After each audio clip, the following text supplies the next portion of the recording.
হলেও কোরবানি দিব, এই ফজিলত থেকে বাদ দেওয়া যাবে না। তবে চুরি করতে কই যাব? মানুষের বাড়ি গেলে ধরা খাইলে তো ভিডা বিসমিল্লাহ ছাড়া সমানে চলবে না। এমন জায়গায় যাব যেখানে ধরা খাইলেও জামিনের একটা রাস্তা আছে। কই যাই? গুনতে গুনতে খবর নিয়ে দেখে গতকাল রাত, আগামীকালকে ঈদের দিন, আমার মামা সুন্দর একটা গরু কিনে ফেলাইছে। আজকের রাত্রেবেলা, ভোর রাত্রে বান্দা আগা দৌড়াইতেছে মামার বাড়ি। গরুটা নিয়ে যখন যায়, মসজিদের ইমাম সাহেবের সাথে মোলাকাত হয়ে গেল। ইমাম সাহেব উঠছে, ফজরের আগে তাহাজ্জুদ পড়বে। হঠাৎ দেখে ওই এলাকার বান্দা, গরিব মানুষ, গরু নিয়ে যায়। কই যাও? বলে হুজুর দোয়া করেন, দেখা হয়ে গেছে, দোয়া চাওয়ার সময় পাইতাম না, যখন পাইয়ে গেলাম দোয়া করেন। কি বলে? দোয়া করবেন, এই গরু কোরবানি দেবো ইনশাআল্লাহ। তুমি না গরিব মানুষ, গরু ফাইলা কই? ফাইলাম কই? ভোর রাত্রে আনছি, বুঝেন না? কই ফাইলাম? কই ফাইলা? কয় হুজুরে গরু আনছি মামার বাড়িতে। মামায় জানিনি? জানলে কি ভোর রাত্রে আইতাম নি? এরে আল্লাহর বান্দা, তুই কি জানো না চুরি করা হারাম? কয় হুজুর এই ফতুয়া তো আমরা বহু আগেই জানি, এই পেস লাগাইবেন তাও জানি, তবে সমাধান মেনে নিলাম, সমাধান করে নিয়েছি। গত জুমায় যে টাটকা বয়ান দিয়েছেন কোরবানির, এত ফজিলতের বয়ান আপনি দিয়েছেন, ওই ফজিলতের বয়ান শুনে পাগল হয়ে গেছি। এবার চিন্তা করলাম, এবার চুরির তো একটা গুনাহ হবে, হিসাব মাইনাস প্লাস করে ফেলেছি। চুরির গুনাহ আর কোরবানির ফজিলত হবে সমান। মাঝখানে গরুর গোশত খামু ফাও। চুরির গুনাহ আর ফজিলত সমান, মাঝখানে গোশত খামু কি ফাও। বুঝেন না কথা? এই হলো আমাদের ইমানের হালাত। ওই যে বলে না, নামাজ না পড়লে কি হইব? দিল পরিষ্কার। শুধু এতটুকু বলে হুজুরদের থেকে আমরা অনেক ভালো আছি। নামাজ না পড়লে কি হবে? আমগো ইমান বড় মজবুত। আজান চলতেছে মসজিদের ভেতরে, চলো নামাজে চলো। কয় নামাজে যাব না কেন? বলে পেরেশান, পেরেশান, পেরেশানের উপরে পেরেশার। বলে কেন? বলে কবরের চিন্তায় অস্থির। এরে নবীর উম্মতের দল, আল্লাহ বলেন আমার নেয়ামতের শুকর আদায় কর, নেয়ামত বাড়ায় দিব। আল্লাহ আমাকে মুসলমান বানাইছেন, বড় নেয়ামত। আমার নবীকে আমাদের মোহাব্বতে ওই নবীর উম্মত বানাইছেন, বড় নেয়ামত। শুকর আদায় করো বা কেমনে? একটা যদি গণনা করো শেষ করতে পারবা না। আল্লাহ বলেন আমি যেহেতু তোমাকে মোহাব্বত করি, একটা শব্দ শিখায় দিলাম, ওই শব্দটার মধ্যে সব গুণগান ঢুকায় দিলাম। শব্দটা কি? আলহামদুলিল্লাহি রাব্বিল আলামিন। সব গুণগান কার? কণ্ঠ দিছে কে?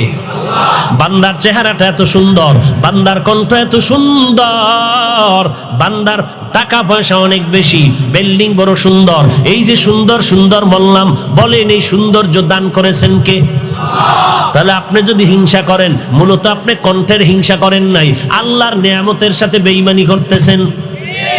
আল্লাহ একজনের ধনী বানাইছেন, আল্লাহ বানাইছেন, আল্লাহ ধনী বানানোর পরে বাড়ির গাড়ির মালিক হয়েছে। আপনি যদি হিংসা করেন, মূলত আল্লাহর দেওয়া সম্পদের হিংসা করলেন, আল্লাহর নিয়ামতকে আপনি বৃদ্ধাঙ্গুলি দেখাইলেন। বান্দার চেহারাটা বড় সুন্দর, এই চেহারা দান করেছেন আল্লাহ। যদি বলেন তোর চেহারা এত সুন্দর কেন, সহ্য করতে পারো না, যদি বিরোধিতা করো, বান্দা তোমার বিরোধিতা চেহারার সাথে মানে আল্লাহর নিয়ামতকে অস্বীকার করা হবে।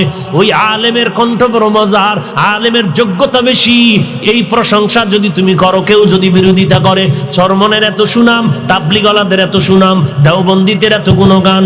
ও বান্দা, যদি তুমি সহ্য করে না নাও, এদের সুনাম তো ব্যক্তি টাকার দ্বারা কিনা না, এদের বয়ানের মাধ্যমে মানুষ নামাজি হয়, এদের মেহনতের মাধ্যমে বেপরদাওয়ালা পর্দাওয়ালা হয়, সুদখোর সুদ ছেড়ে দেয়, মদের বোতল ভেঙ্গে ফেলে মদওয়ালা।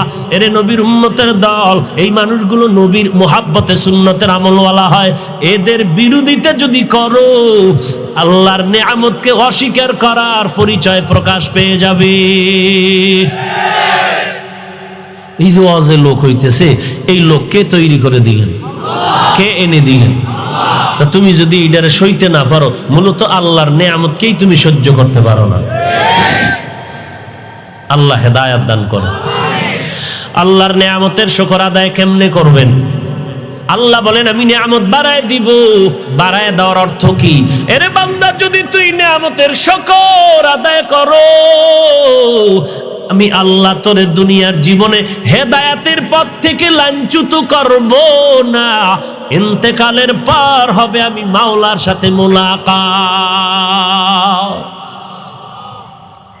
আল্লাহর সাথে মুলাকাত হবে ইন্তেকালের পরে, কবর হবে বেহেশতের বাগান।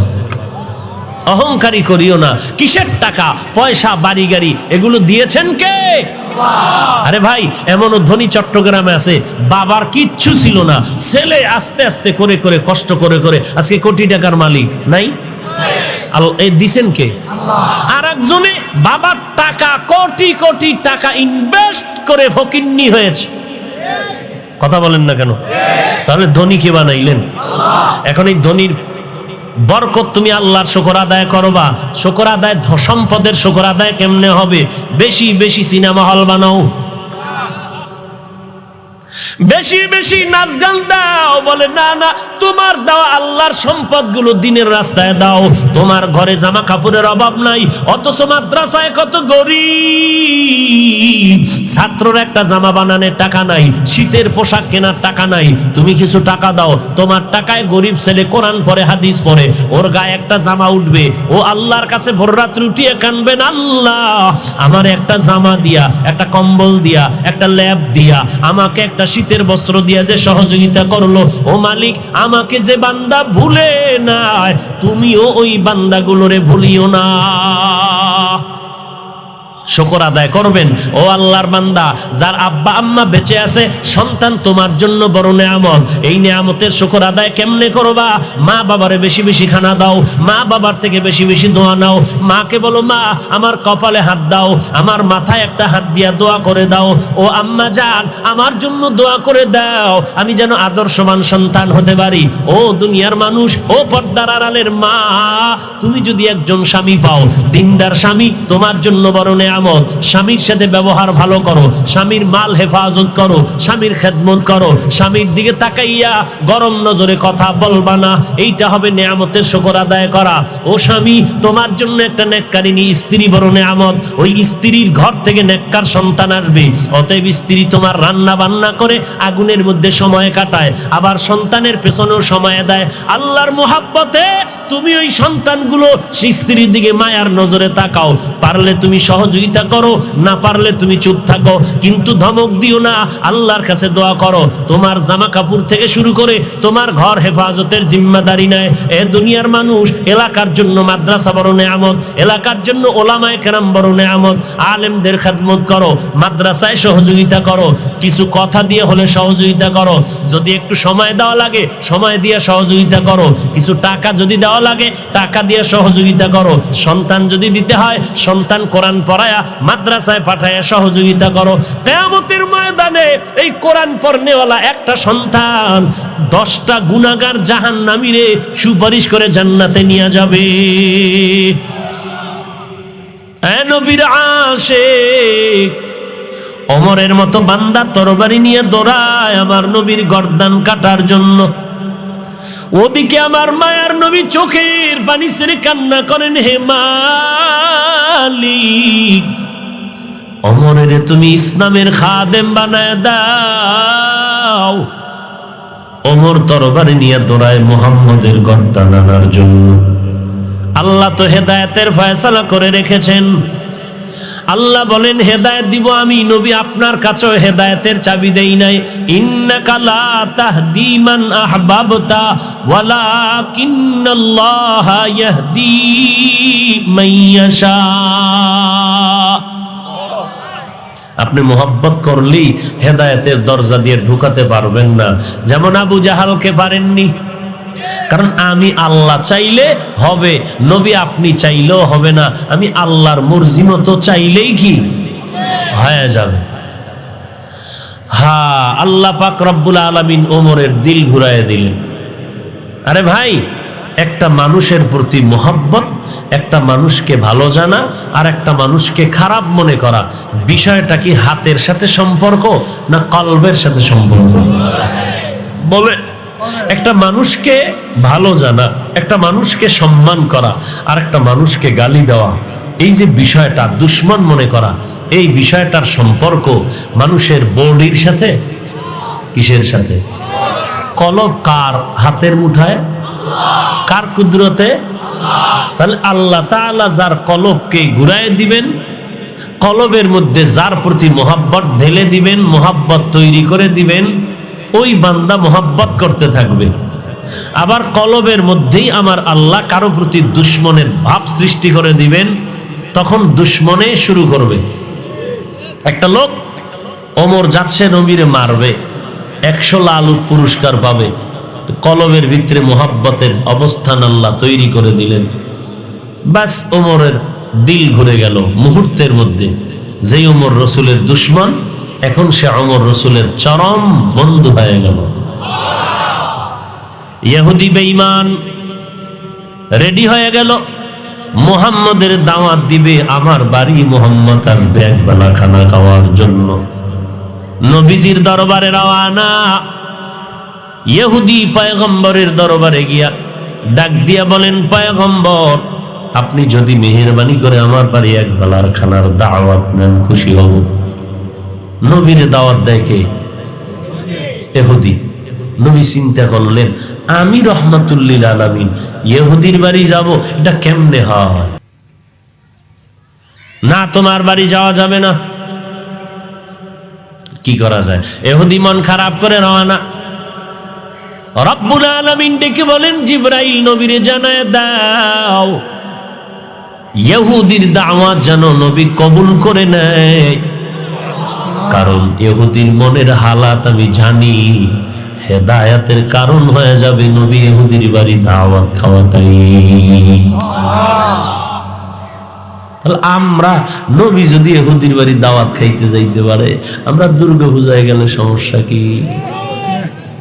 হ্যাঁ, हकीकत से तो दुनिया बेखबर है, दुनिया की नुमाइश पर नजर है, नमी गोयम के अज दुनिया जुदा बाश, बहर कारे के बाशी बा खुदा बाश। ऐ अल्लाहर बंदा साबधान, আন্দাজি ফাতোয়া দিস না রে বাঙালি মুসলমান। মোল্লায় যদি ফতুয়া দেয়, মুফতির কি হবে? ওরে ভাই, ফতুয়া দেওয়ার জন্য তো মুফতি পড়তে হয়, ইফতা পড়তে হয়, মুফতি হওয়া লাগে, মুফতির সার্টিফিকেট লাগে। কথা ঠিক না? তুমি চিপা চাপায় বইয়া যদি ফতুয়া দাও, তোমার ফতুয়ার দ্বারা উম্মতের ফায়দা তো হবেই না, বরং বড় বড় মুফতিদের সম্মানে আঘাত হবে। এজন্য আমরা প্রত্যেক নামাজের প্রত্যেক রাকাতেই তো পড়ি, ইহদিনাস সিরাতাল মুস্তাকিম।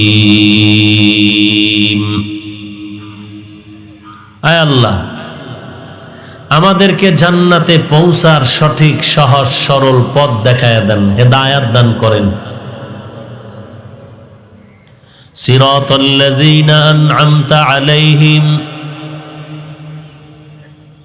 তাদের ওই পথ যাদের উপরে আপনি নিয়ামত দ্বারা পরিপূর্ণ, নিয়ামত দ্বারা ভরপুর করে দিয়েছেন, যাদের উপর আপনি হেদায়াতের নিয়ামত দ্বারা ভরপুর করেছেন, তাদের পথ আমরা চাই।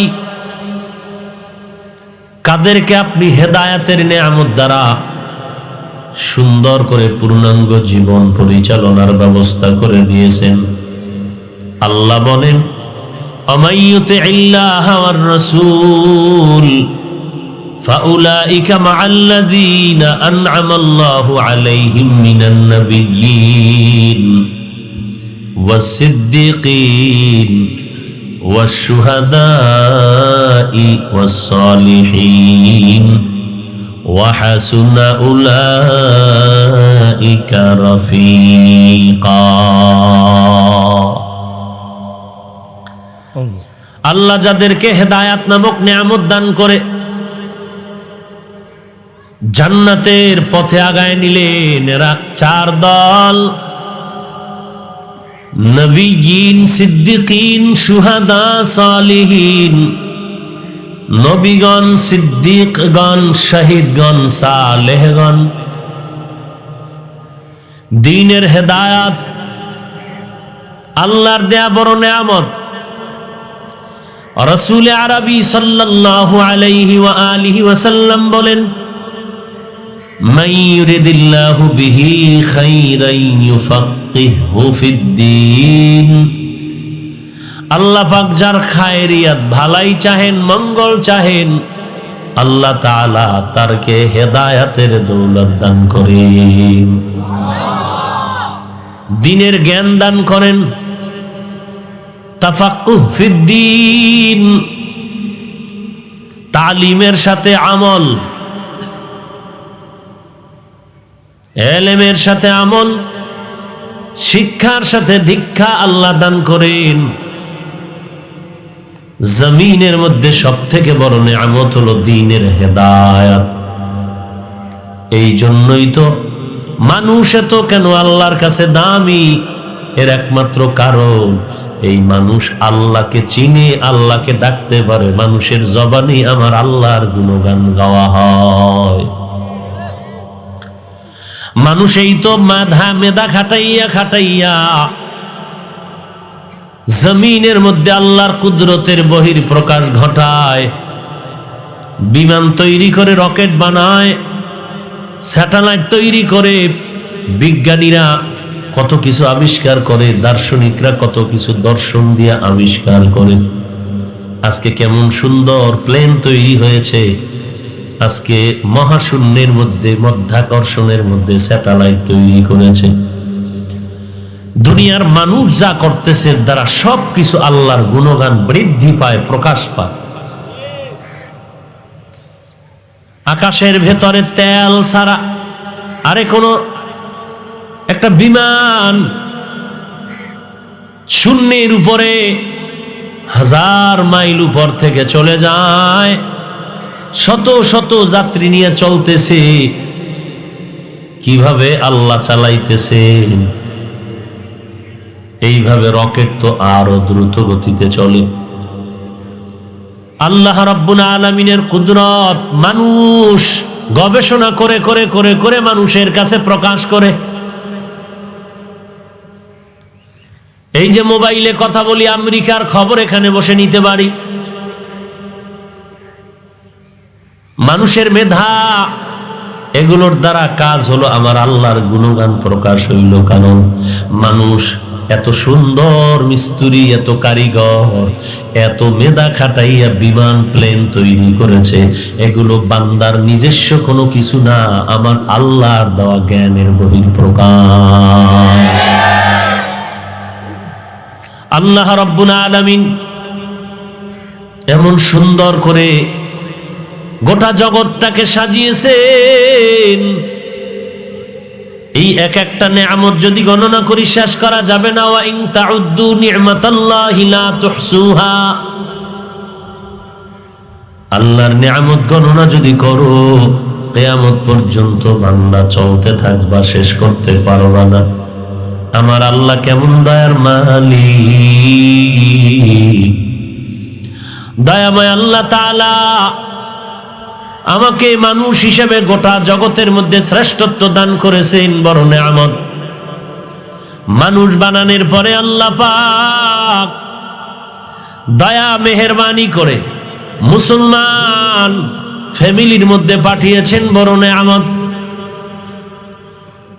আজ হিন্দু থেকে কত মুসলমানের ঘরে আসে, বৌদ্ধ থেকে কালেমা পড়ে, খ্রিস্ট ধর্ম, ইহুদি ধর্ম থেকে মুসলমান হয়। আর আল্লাহ তাআলা আমাদেরকে দয়া করে মুসলমানের ঘরে পাঠিয়েছেন, বড় নিয়ামত।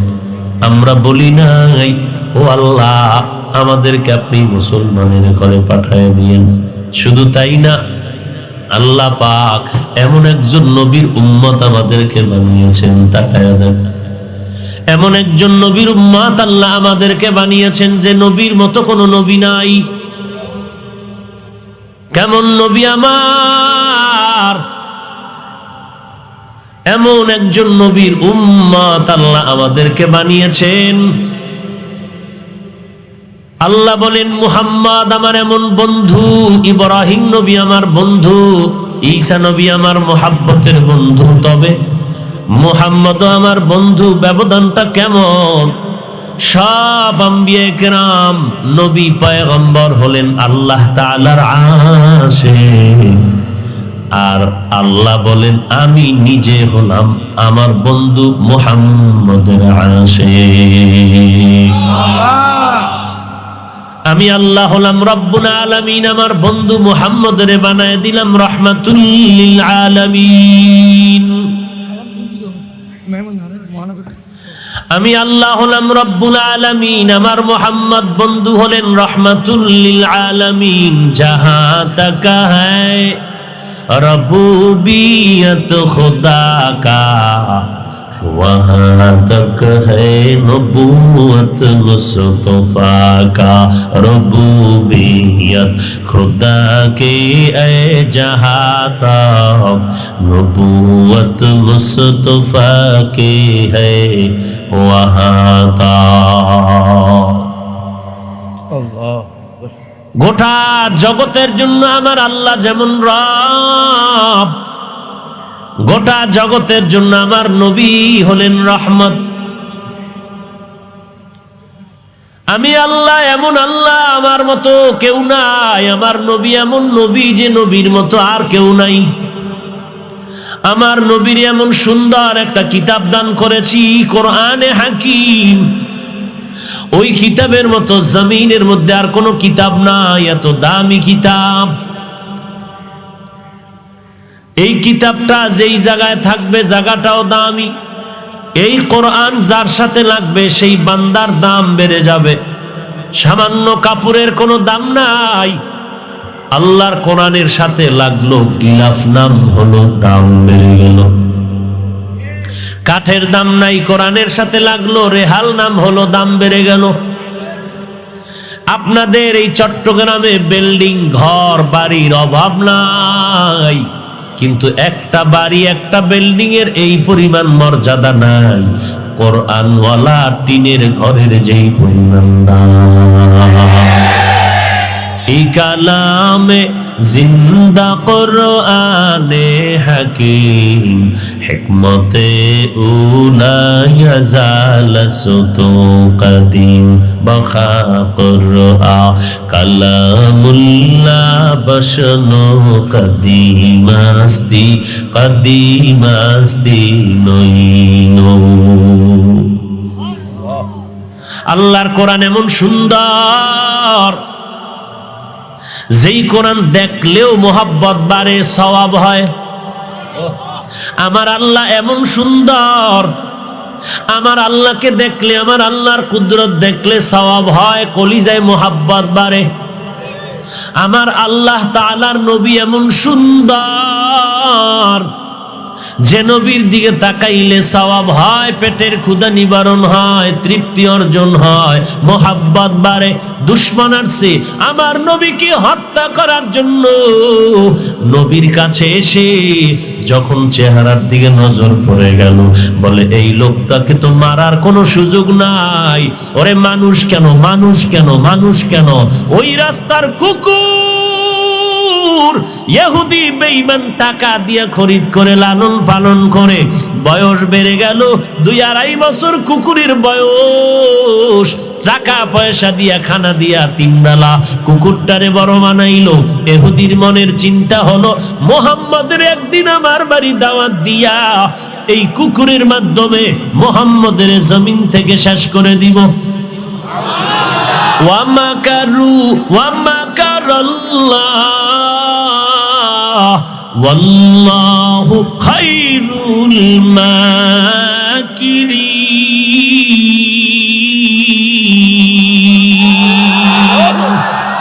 কালামে জিন্দা কোরআনে হাকিম, হিকমতে উলা ইয়াজাল সুতু কদিম। ইহুদির মনের চিন্তা বড় খারাপ। দুনিয়ার কেউ যদি ইহুদির মনের খবর না জানে তো জাননেওয়ালা কেউ আসেনি? কে আছেন?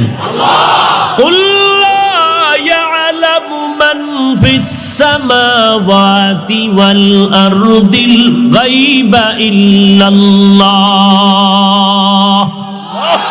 হে নবী উম্মতের জানায় দেন, আসমানের বাসিন্দারা কেউ গায়েব জানে না, জমিনের বাসিন্দারা কেউ গায়েব জানে না, ইল্লাল্লাহ, গায়েবের মালিক হলেন একমাত্র আমার আল্লাহ। আল্লাহ তো জেনে ফেললেন ইহুদির মনের চক্রান্ত।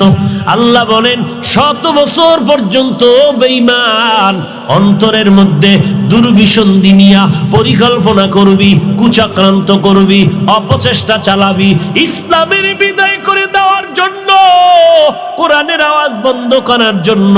এরে বান্দা, এই সুস্থ জমিনের কারো হাতে নাই, এই কোরআন চালুর সুইচ আমি আল্লাহর হাতে রেখেছি। যারা বন্ধ করার জন্য হাত বাড়াবি, হাত নষ্ট হবে, মেধা নষ্ট হয়ে যাবে। বান্দা তুই সামনে আগাবি, পা নষ্ট হয়ে যাবে। আমার কোরআন বন্ধ করতে পারবি না, বরং কোরআনের আওয়াজ যারা বন্ধ করবে তারাই বন্ধ হয়ে যাবে। চাবি কার হাতে? এরে নবীর উম্মতের দল, আল্লাহ তাআলা বলেন ইহুদির মনের খবর আমি জানি, কিন্তু ইহুদির এই চক্রান্তর মাধ্যমেই আমি হেদায়েতের বাতি জ্বালায় দিব। হেদায়েতের মালিক কে? মান ইয়াহদিল্লাহু ফাহুয়াল মুহতাদ ওয়া মান ইউদ্লিল ফালান তাজিদা লাহু ওয়ালিয়্যাম মুরশিদা। আল্লাহু আকবার। আল্লাহ বলেন আমি যাকে হেদায়েত দিব সে হেদায়েত পেয়ে যাবে, আর যার কপালে হেদায়েত নাই সে হেদায়েত পাবে দূরের কথা, হেদায়েতের কোনো মুর্শিদ মুরব্বি পথ প্রদর্শক খুঁজে পাবে না। এ নবীর আশিক, ওমরের মতো বান্দা তরবারি নিয়ে দৌড়ায় আমার নবীর গর্দান কাটার জন্য। ওদিকে আমার মায়ার নবী চোখের পানি ছেড়ে কান্না করেন, হে মালিক, ওমরের তুমি ইসলামের খাদেম বানায় দাও। ওমর তরবারি নিয়ে দৌড়ায় মুহাম্মদের গর্দান আনার জন্য। আল্লাহ তো হেদায়েতের ফয়সালা করে রেখেছেন। আল্লাহ বলেন হেদায়েত দিব আমি, নবী আপনার কাছেও হেদায়েতের চাবি দেই নাই। ইন্নাকা লা তাহদি মান আহবাবতা ওয়ালাকিন্নাল্লাহা ইয়াহদি মান ইয়াশা। আপনি মোহাব্বত করলেই হেদায়েতের দরজা দিয়ে ঢুকাতে পারবেন না, যেমন আবু জাহালকে পারেননি। কারণ আমি আল্লাহ চাইলে হবে, নবী আপনি চাইলেও হবে না, আমি আল্লাহর মর্জি মতো চাইলেই কি হয়ে যাবে। হ্যাঁ, আল্লাহ পাক রব্বুল আলামিন ওমরের দিল ঘুরায় দিলেন। আরে ভাই, একটা মানুষের প্রতি মোহাব্বত, একটা মানুষকে ভালো জানা আর একটা মানুষকে খারাপ মনে করা, বিষয়টা কি হাতের সাথে সম্পর্ক না কলবের সাথে সম্পর্ক? বলে একটা মানুষকে ভালো জানা, একটা মানুষকে সম্মান করা আর একটা মানুষকে গালি দেওয়া, এই যে বিষয়টা দুশ্মন মনে করা, এই বিষয়টার সম্পর্ক মানুষের বডির সাথে কিসের সাথে? কলব কার হাতের মুঠায়? কার কুদরতে? তাহলে আল্লাহ তাআলা যার কলবকে ঘুরায় দিবেন, কলবের মধ্যে যার প্রতি মোহাব্বত ঢেলে দিবেন, মোহাব্বত তৈরি করে দিবেন, ওই বান্দা মোহাব্বত করতে থাকবে। আবার কলবের মধ্যেই আমার আল্লাহ কারো প্রতি দুশ্মনের ভাব সৃষ্টি করে দিবেন, তখন দুশ্মনে শুরু করবে। একটা লোক ওমর যাচ্ছে নবীরে মারবে, 100 লাল পুরস্কার পাবে, কলবের ভিতরে মোহাব্বতের অবস্থান আল্লাহ তৈরি করে দিলেন। বাস ওমরের দিল ঘুরে গেল মুহূর্তের মধ্যে। যেই ওমর রসুলের দুশ্মন, এখন সে ওমর রসুলের চরম বন্ধু হয়ে গেল। ইহুদি বেঈমান রেডি হয়ে গেল, মুহাম্মদের দাওয়াত দিবে, আমার বাড়ি মুহাম্মদ আসবে একবেলা খানা খাওয়ার জন্য। নবীজির দরবারে রওয়ানা। ইহুদি পয়গম্বরের দরবারে গিয়া ডাক দিয়া বলেন, পয়গম্বর আপনি যদি মেহেরবানি করে আমার বাড়ি একবেলার খানার দাওয়াত নেন, খুশি হব। নবীরে দাওয়াত দেয় কে? ইহুদি। নবী চিন্তা করলেন, আমি রহমাতুল্লিল আলামিন ইহুদির বাড়ি যাব, এটা কেমনে হয়? না তোমার বাড়ি যাওয়া যাবে না। কি করা যায়? ইহুদি মন খারাপ করে রওনা। রব্বুল আলামিন ডেকে বলেন, জিবরাইল নবীরে জানায় দাও ইহুদির দাওয়াত যেন নবী কবুল করে নেয়, কারণ ইহুদির মনের হালাত আমি জানি, হেদায়েতের কারণ হয়ে যাবে নবী ইহুদির বাড়ি দাওয়াত খাওয়াটাই। তাহলে আমরা নবী যদি ইহুদির বাড়ি দাওয়াত খাইতে যাইতে পারে, আমরা দুর্গা পূজায় গেলে সমস্যা কি? হ্যাঁ, हकीकत से तो दुनिया बेखबर है, दुनिया की नुमाइश पर नजर है, नमी गोयम के अज दुनिया जुदा बाश बहर कारे के बाशी बा खुदा बाश। ऐ अल्लाहर बंदा साबधान, আন্দাজি ফাতোয়া দিস না রে বাঙালি মুসলমান। মোল্লায় যদি ফতুয়া দেয় মুফতির কি হবে? ওরে ভাই, ফতুয়া দেওয়ার জন্য তো মুফতি পড়তে হয়, ইফতা পড়তে হয়, মুফতি হওয়া লাগে, মুফতির সার্টিফিকেট লাগে। কথা ঠিক না?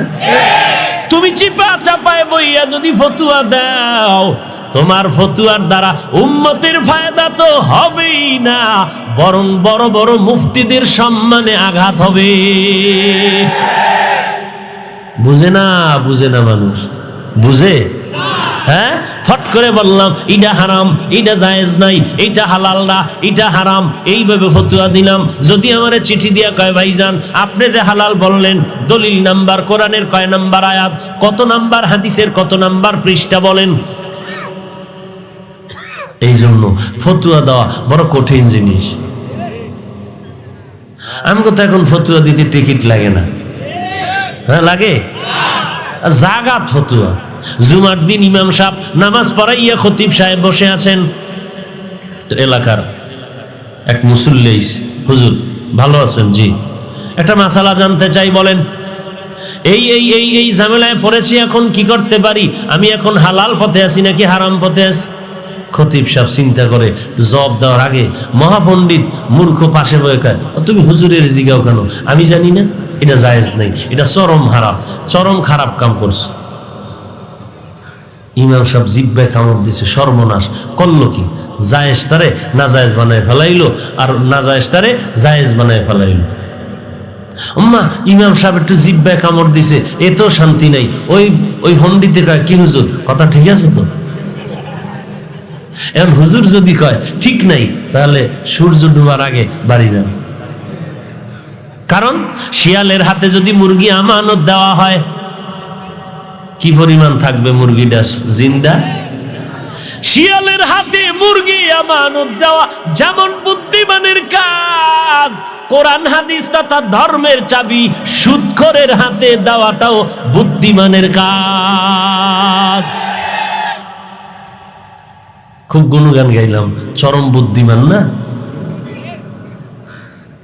আল্লাহ হেদায়াত দান করে। আরে নবীর উম্মতের দল, ভালো করে বুঝে নাও, ইহুদি নবীজি আল্লাহর অর্ডারে দাওয়াত কবুল করলেন।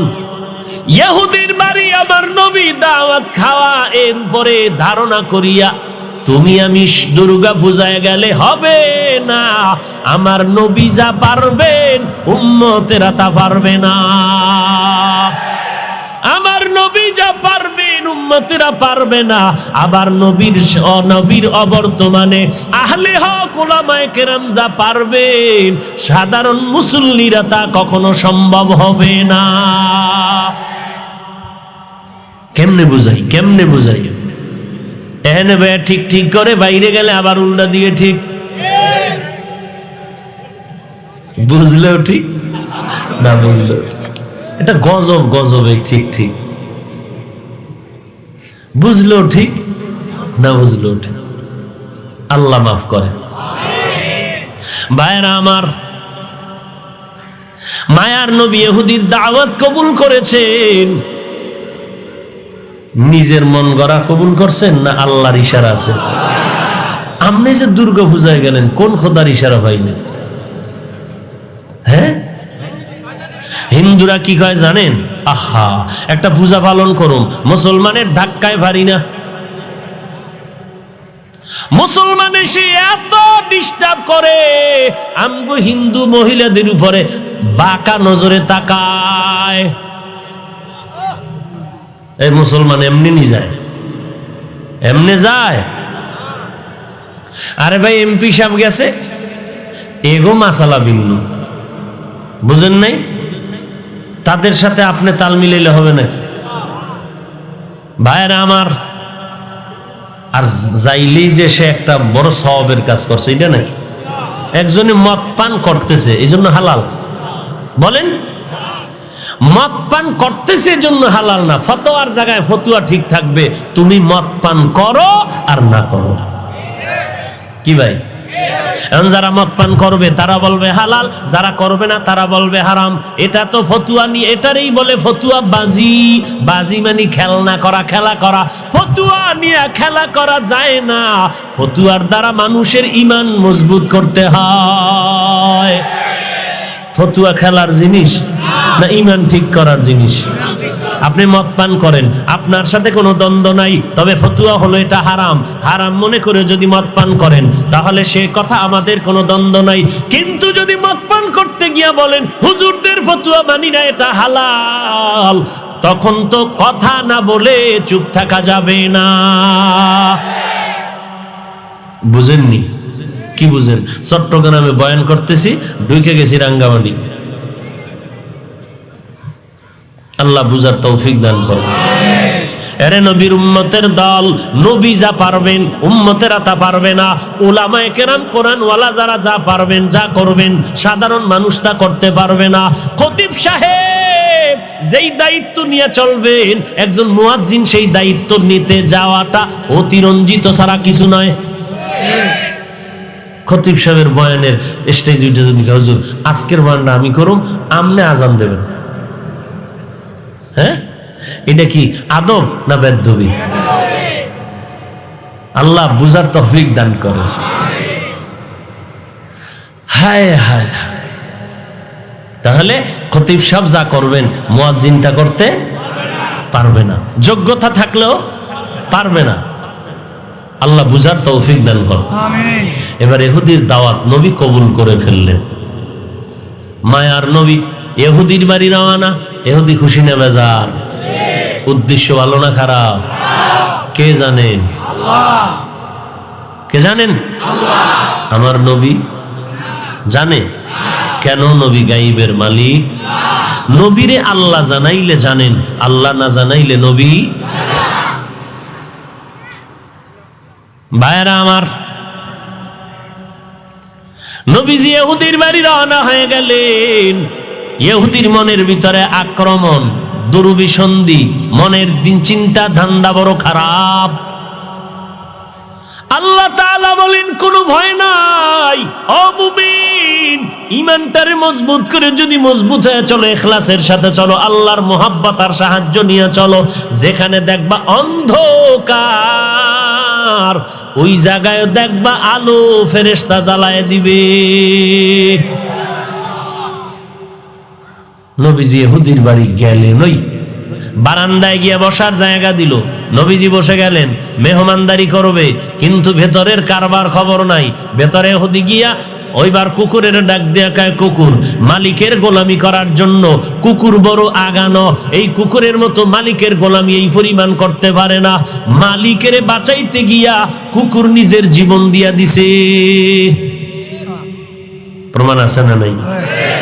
দেখছেন কুকুর মালিকের এত ভক্ত। এই জন্য কোরআন শরীফে ওই যে 7 যুবকের ঘটনা আছে আসহাবে কাহফের মধ্যে, এই কুকুর তাদেরকে পাহারাদারি করার কারণে এই কুকুর আল্লাহর জান্নাতে যাবে। আপনাদের বাড়িটাও যাবে। ভাইরা আমার, এবার ইহুদি কুকুরের ডাক দেয়া কয়, কুকুর 2-2.5 বছর তোরে লালন পালন করলাম, টাকা দিলাম, পয়সা দিলাম, গান গাবি আমার, অন্য কারো গান গাবি না। ভিডা কি বেতন আমার? এই পাবলিক, বেতন কার? ইমাম সাহেব বেতন দিয়ে আমি 3 বেলা খাওয়ান দিই আমরা, কথা আমগো লাইনে কইতে হইব, উল্টা খাওয়া যাইব না, কোনো কথা নাই।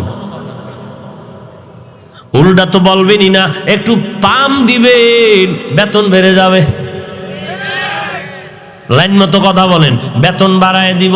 এহুদি ডাক দিয়া কয়, কুকুর দেরি করবি না, আমি তোরে দিয়ে আজকে একটা কাজ করাবো। আমার কত টাকা তোর পেছনে গেল, ঘাম গেল, সব উৎসর্গ করে দিয়েছি রে কুকুর তোরে, তোর আজকে একটা কাজ করা লাগবে। মুহাম্মদ নামের বান্দাটা বারান্দায় বসে আছে, জলদি করে যাও, তোর দাঁতের একটা কামড় যদি বসায় দাও, এমন এই কুকুরের দাঁতের মধ্যে বিষ লাগানো, এক জায়গায় যদি শরীরের কোথাও দাঁত বসায় দেয়, পুরা শরীরের রন্ধ্রে রন্ধ্রে রন্ধ্রে রন্ধ্রে রোগটা ছড়ায়া যায়। ও কুকুর দেরি করবি না, তুই আমার গোলাম, আমার টাকায় তুই বড় হয়েছো, আমার টাকা, আমার খানা, আমার কথাই মানবি। আল্লাহ কয় রে ও গোলাম, এই কুকুর তুই যদি সাময়িকভাবে পালন করো, লালন পালন করে খাওয়াইছো, কিন্তু এটা তো তোর গোলাম না, এটা তো তুই বানাও না, এই কুকুর বানাইছি আমি আল্লাহ। এই কুকুর তো আমি আল্লাহর কথা মতো চলবে। ইহুদি কয়, যাও মুহাম্মদ নামের বান্দাটারে আক্রমণ করে ধ্বংস করে দাও। কুকুর মালিকের কথা মানার জন্য পাগল হয়ে গেল। 1 কদম 2 কদম 3 কদম সামনে আগাইয়া হঠাৎ করে যখন রাহমাতুল লিল আলামিনের চেহারা মোবারকের দিকে কুকুরের নজরটা পড়ে গেল, কুকুর থমকে দাঁড়িয়ে গেল, কুকুরের মধ্যে কম্পন শুরু হয়ে গেল। 1টা কদম সামনে দেয় না, কুকুরটা তাকাইয়া তাকাইয়া চোখের পানিগুলো ফেলতেছে।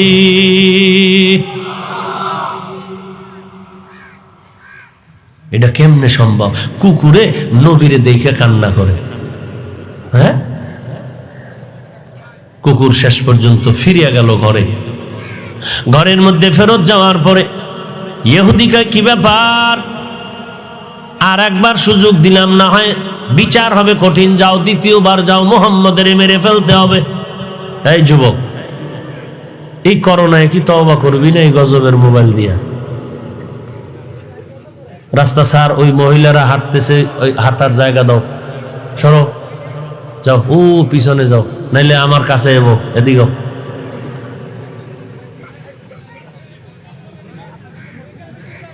ভাইরা আমার, মোবাইল মোবাইল মোবাইল, আয় হায় হায়, আল্লাহ মোবাইলের গজব থেকে গোটা জাতিকে হেফাজত করে।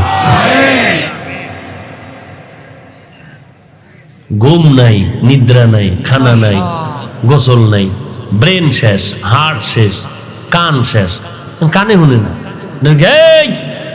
সারা গালি গোসল করবি না, কানা এখন আর খামু না, কান নষ্ট হয়ে গেছে। মোবাইলের কারণে কানের পার্টস নাই, সব ডেট ফেল, ব্রেন নষ্ট, ঘুম নষ্ট, মাথা ঠিক নাই। আল্লাহ হেদায়াত দান করে। ইহুদি ডাক দিয়া কয়, কুকুর আর দেরি করবি না, জলদি করে সামনে আগা। দ্বিতীয়বার কুকুর মালিকের হুকুম মানতে গিয়ে আবার যখন রওয়ানা, 1 কদম সামনে দেয়, আবার পেছনে যায়, ভয়। আবারও নবীজির চেহারা দিয়ে যখন নজর পড়েছে, কুকুরের চোখের পানি পড়া শুরু হয়ে গেল। এইবার কুকুর আবার ফেরত গেল। কুকুরের মালিক ইহুদি হাতের মধ্যে একটা লাঠি নিয়া কুকুরের শরীরের উপরে যখন আঘাত করা শুরু করেছে, কুকুর এবার কান্না করে কি যেন হাউমাউ করে বলে, মালিক বুঝে না। কুকুর এইবার মালিক ইহুদির দিকে না তাকাইয়া আসমানের দিকে তাকাইয়া হাউমাউ করে, কেমন যেন বলেছে, ও আল্লাহ, তুমি আমার জবানটা খুলিয়া দাও। আসমানের দিকে তাকায়া হাউমাউ করা মাত্র আল্লাহ তাআলা কুকুরের জবানটা খুলে দিল। কুকুর ডাক দিয়ে কয়, ও ইহুদি মালিক, আমি পারলে তোরে কামড়ায়া শেষ করতে পারবো, যারে মারতে বলো। ইনি তো মানুষের কোনো দুশমন না, ইনি তো রাহমাতুল লিল আলামিন। এর চেহারা দিয়ে নজর করলে মায়া ছাড়া কোনো দুশমনি থাকে না। ইহুদি এইবার কয়, কুকুরে মুহাম্মদের চিনলো আর আমি চিনলাম না। মাথা গরম হয়ে গেছে, জ্ঞানীদের বেশি বয়ান লাগে না। লাগেনি না। বেশি বয়ানের কোনো দরকার নাই, হেদায়েতের দৌলত অন্তরে চলে আসতেছে। এইবার ইহুদি একটা দৌড়াইয়া মায়ার নবীর কদমে গিয়া চোখের পানি ছেড়ে কান্না করেন, ও পয়গম্বর মাফ করে দেন, বেয়াদবি করেছি, তাড়াতাড়ি আমাকে মাফ করে দেন, আর আমাকে জাহান্নাম থেকে বাঁচাইয়া জান্নাতের ময়দানে ঢুকায় দেন, আর পড়ায় দেন লা ইলাহা ইল্লাল্লাহু মুহাম্মাদুর রাসূলুল্লাহ। ইহুদি মুসলমান হয়ে গেল। হেদায়েতের মালিক কে? আল্লাহ। ওয়াম্মা কারু ওয়াম্মা কারাল্লাহ ওয়াল্লাহু খায়রুল মাকিরিন।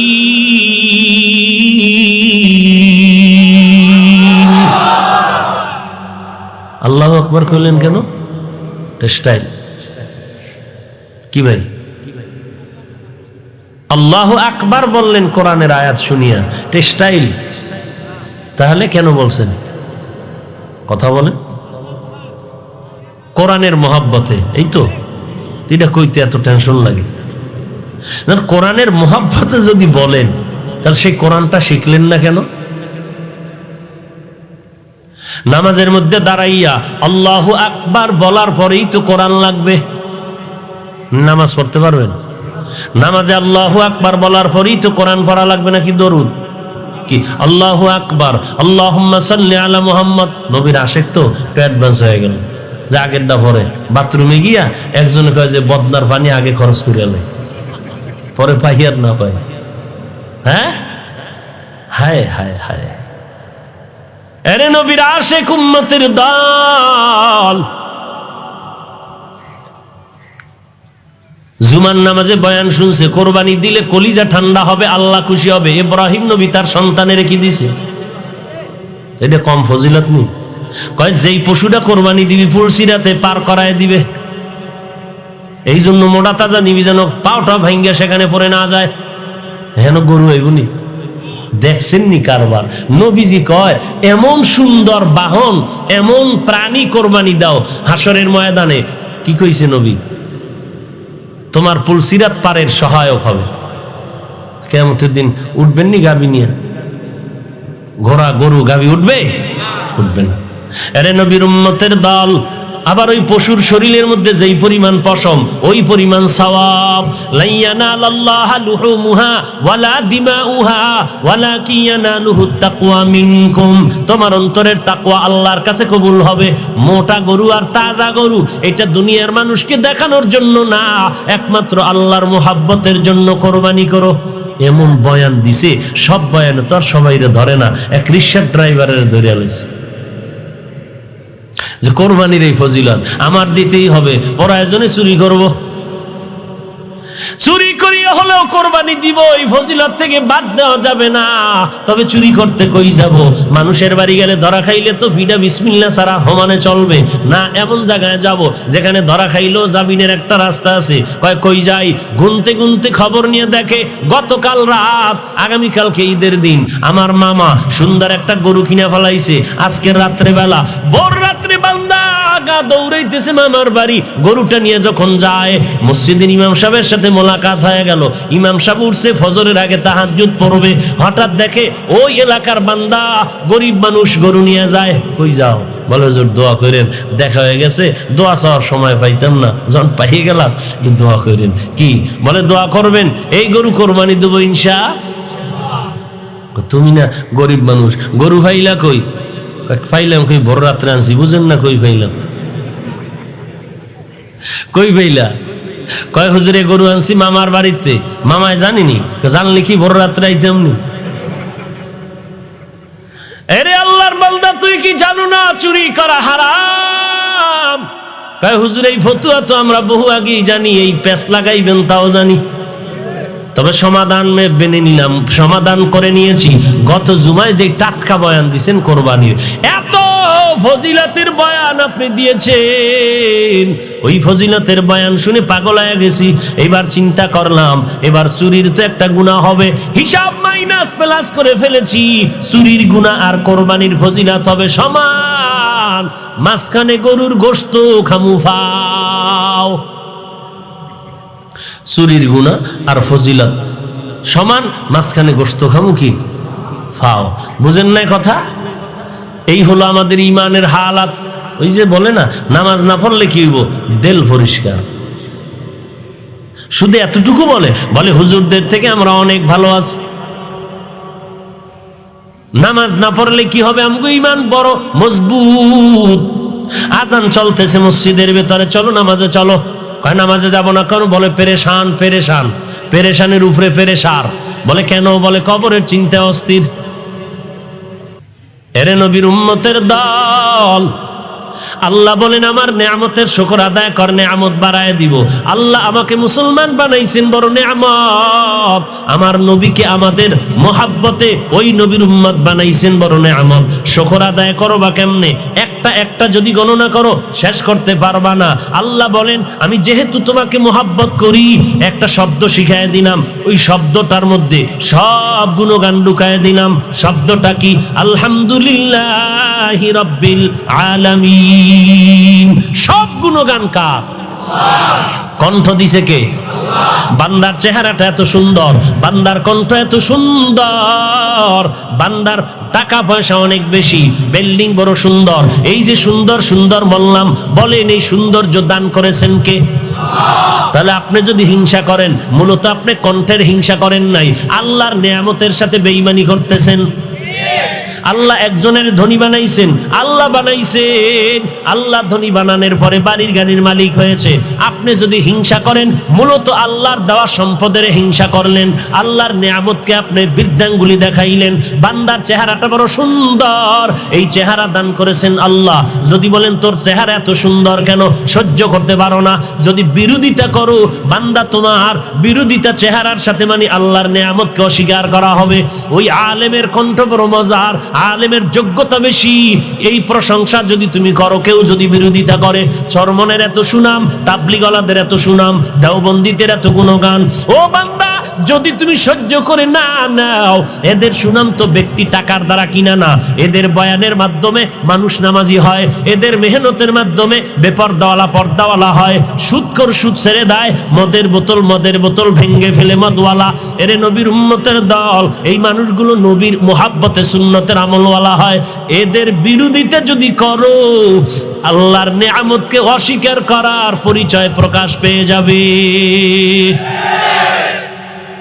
এই যে ওয়াজে লোক হইতেছে, এই লোককে তৈরি করে দিলেন, কে এনে দিলেন? তা তুমি যদি এটারে সইতে না পারো, মূলত আল্লাহর নেয়ামতকেই তুমি সহ্য করতে পারো না। আল্লাহ হেদায়েত দান করে। আল্লাহর নেয়ামতের শুকর আদায় কেমনে করবেন? আল্লাহ বলেন আমি নেয়ামত বাড়ায় দিব। বাড়ায় দেওয়ার অর্থ কি? এরে বান্দা, যদি তুই নেয়ামতের শুকর আদায় করো, আমি আল্লাহ তোরে দুনিয়ার জীবনে হেদায়েতের পথ থেকে লাঞ্ছিত করব না। ইন্তেকালের পর হবে আমি মাওলার সাথে মুলাকাত। আল্লাহর সাথে মুলাকাত হবে ইন্তেকালের পরে, কবর হবে বেহেশতের বাগান। অহংকারী করিও না। কিসের টাকা পয়সা, বাড়ি গাড়ি এগুলো দিয়েছেন কে? আরে ভাই, এমনও ধনী চট্টগ্রামে আছে, বাবার কিচ্ছু ছিল না, ছেলে আস্তে আস্তে করে করে কষ্ট করে করে আজকে কোটি টাকার মালিক নাই। এই দিছেন কে? আর একজনে বাবার টাকা, কোটি কোটি টাকা ইনভেস্ট করে ফকিন্নি হয়েছে। কথা বলেন না কেন? তাহলে ধনী কে বানাইলেন? এখন এই ধনীর বরকত তুমি আল্লাহর শুকর আদায় করবা। শুকর আদায়, সম্পদের শুকর আদায় কেমনে হবে? বেশি বেশি সিনেমা হল বানাও, বেশি বেশি নাচ গান দাও। বলে না না, তোমার দাও আল্লাহর সম্পদগুলো দিনের রাস্তায় দাও।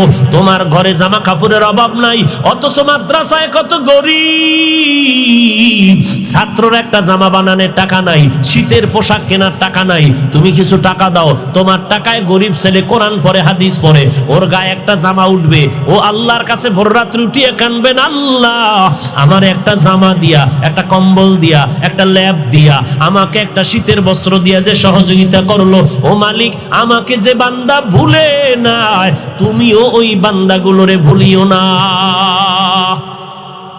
শুকর আদায় করবেন। ও আল্লাহর বান্দা, যার আব্বা আম্মা বেঁচে আছে, সন্তান তোমার জন্য বড় নেয়ামত। এই নেয়ামতের শুকর আদায় কেমনে করবা?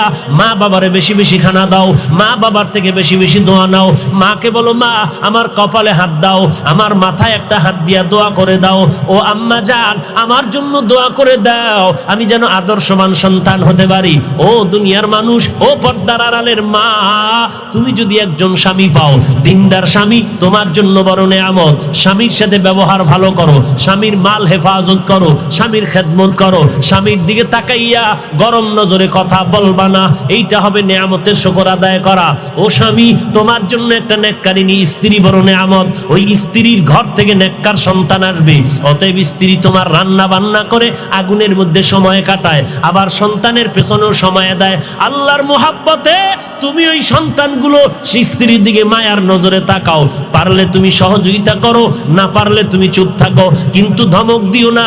আল্লাহর কাছে দোয়া করো, তোমার জামা কাপড় থেকে শুরু করে তোমার ঘর হেফাজতের জিম্মাদারি নেয়। এ দুনিয়ার মানুষ, এলাকার জন্য মাদ্রাসা বড় নেয়ামত, এলাকার জন্য ওলামায়ে কেরাম বড় নেয়ামত।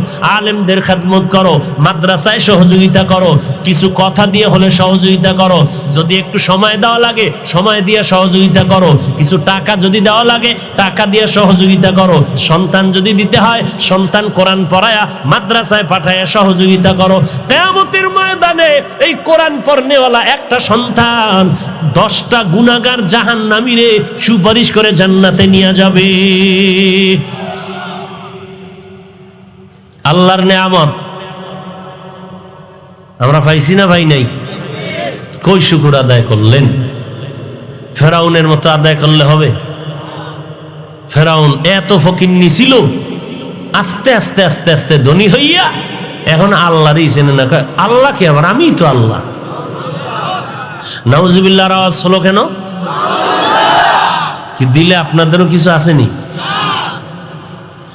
এত ক্ষমতা, 40 বছরে পর্যন্ত ফেরাউনের কোনো কাশ নাই, সর্দি নাই, ঠান্ডা নাই, কি এর করোনা। আর আমরা যারা আল্লাহরে ডাকি, রোগ আর রোগ। সকালে একটু সুস্থ, বিকেল আবার প্যারাসিটামল। এমার্জেন্সি হসপিটালে না গেলে মাথা গরম। ফেরাউনের কোনো রোগ নাই, 40 বছরে কোনো রোগ হলো না। বলেন ওই ফেরাউনের এত টাকা পয়সা থাকার পর কি পরিমাণ সম্মান এখন আছে তার? তার নাম নেওয়ার মতো কেউ আসেনি? তার নামে একটা ফাউন্ডেশন, মিস্টার ফেরাউন ফাউন্ডেশন, আসেনি?